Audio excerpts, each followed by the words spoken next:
At some point you're going to have to go on your own. At some point you're going to have to move away. I'm speaking to your ego mind.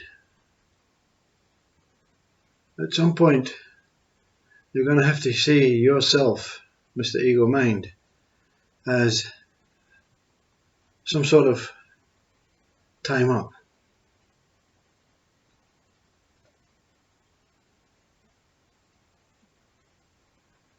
You, the one that dwells within and out with this body, matters not to you. You're untouched. You're untouched whether you're in a human body or out of a human body. You're completely, uniquely, and free. Freely liberated sage, that's what you are. With a mind that has imprisoned itself through choice, through a willingness to follow that what has passed. Only this present moment exists. Go back 5 weeks to that momentous occasion and take it and show it to me now. Relive it. Can you? Oh, your mind can relive it every day. Your mind relives the thoughts every day, that negativity, that hope, that belief, that pacifying mind that pacifies itself so that it can exist just a tiny bit longer. Mr. Ego, at some point you're going to have to go away. You're going to have to leave this one to be free, to experience in a body a free, liberating world that appears to be controlled. It appears to be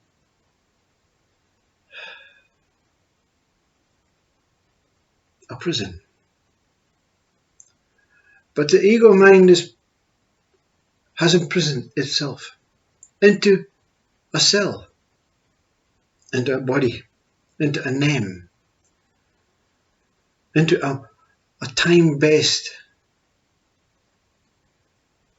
organic vessel. This vessel is, as it is real,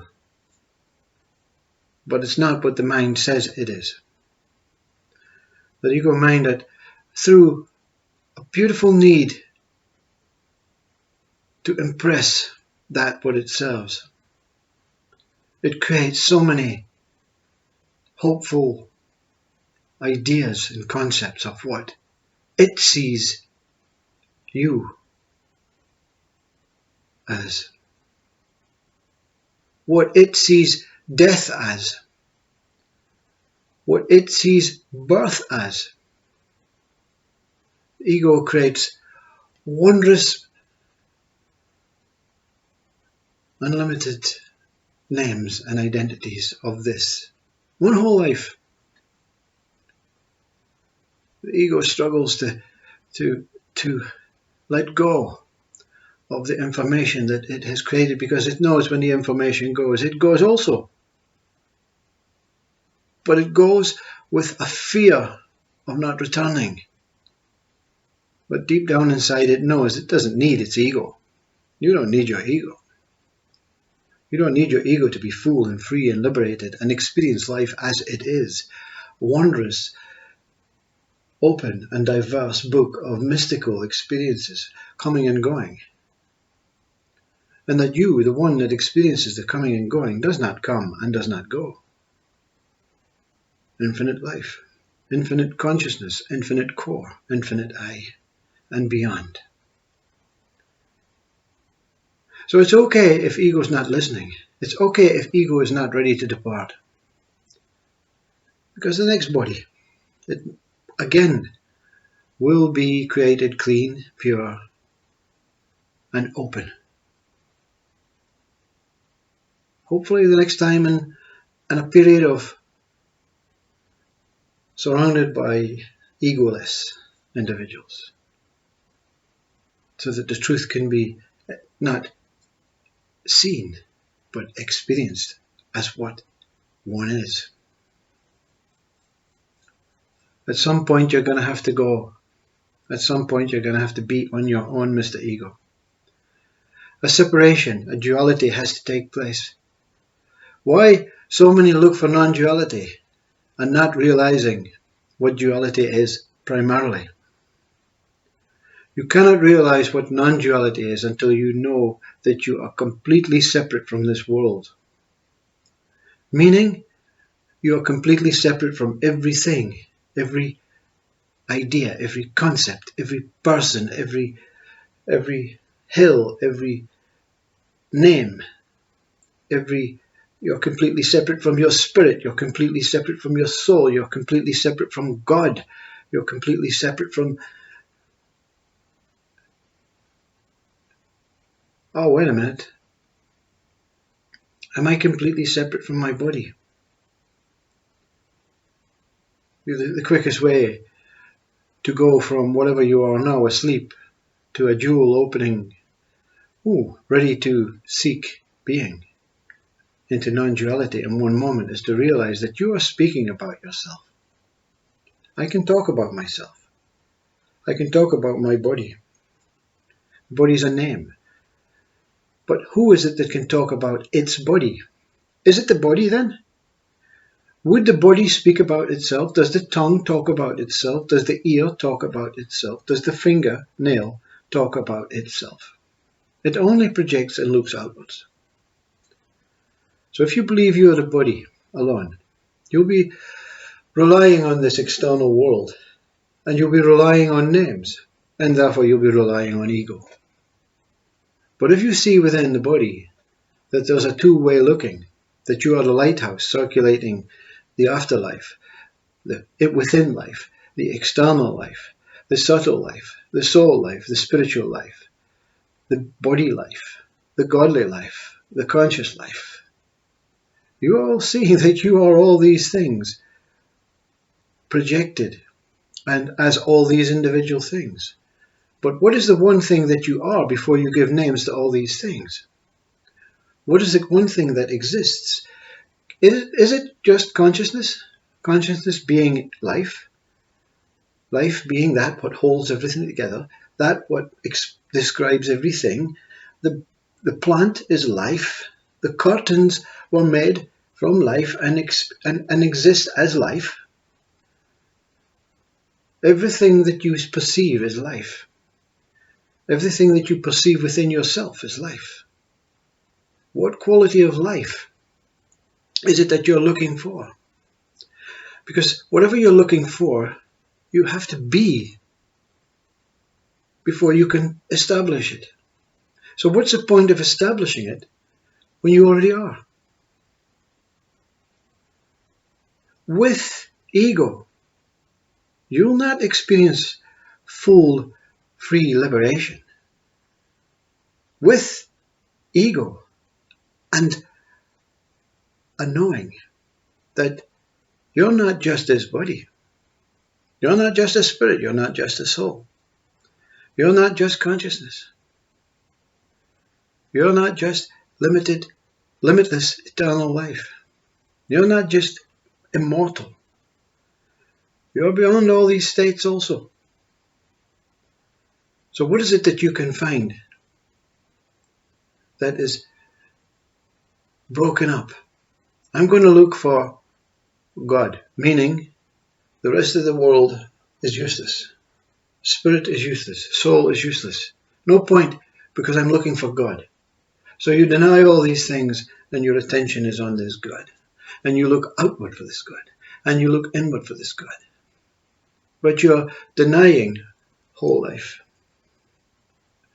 Because even God has to be some sort of living entity within your instinctive intuition of knowing that something else exists within me. Something else. I don't need to be told about what is after death, what is before birth. I don't follow the ego in that state. I just deny everything and go within and say, okay, what is it? And what comes is that lotus flower. It starts blooming because you've given the whole of life the attention it deserves. Because God is within. Consciousness is within. This projected world is within. Spirit is within. Soul is within. Vishnu, Atman, Brahman, all within. That's the door that Francis of Assisi speaks about. This is the door to the truth that one is. You can say the truth that I am, but the door won't open until I am has been seen through. When I am has been seen through, the personal I am is the door to see that what one is with no ego. You can go ego, or you can stay. You can die, and you can be reborn. You can leave this body as the body passes. And hopefully, when next time we meet, it will be a more balanced way of life, where I can accept you as a name. I can accept you for basic information, but I don't need to rely on you, because you won't show me what I am.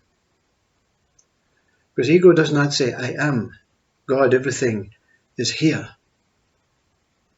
Ego says God is everywhere else but here. God is up here. God is over there. God is that. God is within. No, God is here. Meaning, not in this place alone, but all over as this place alone. Can you be yourself, Mr. Ego? Can you go away for a vacation? Can you take a holiday?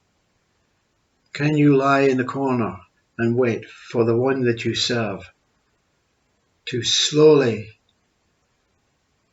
sift away that which you have inherited with, like a veil, like a mist, like a mare? But then again, maybe I'll speak to you beyond ego. Are you ever alone?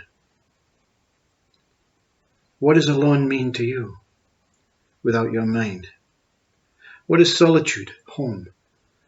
What does whole, holy mean to you without your mind? Can you define between 1 and a billion within you right now? What is your true destination? Where do you have to go to find the truth? Where is your core, your inner being? Is it your body?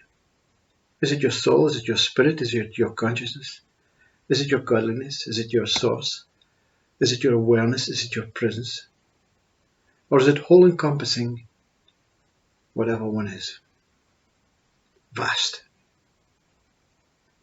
boundless, and beyond. Beyond I am is the one that one dwells as, opening the door with infinite possibilities to become that what one is. But the same, every possibility resolves to the same outcome. One is here. One is now. One is that.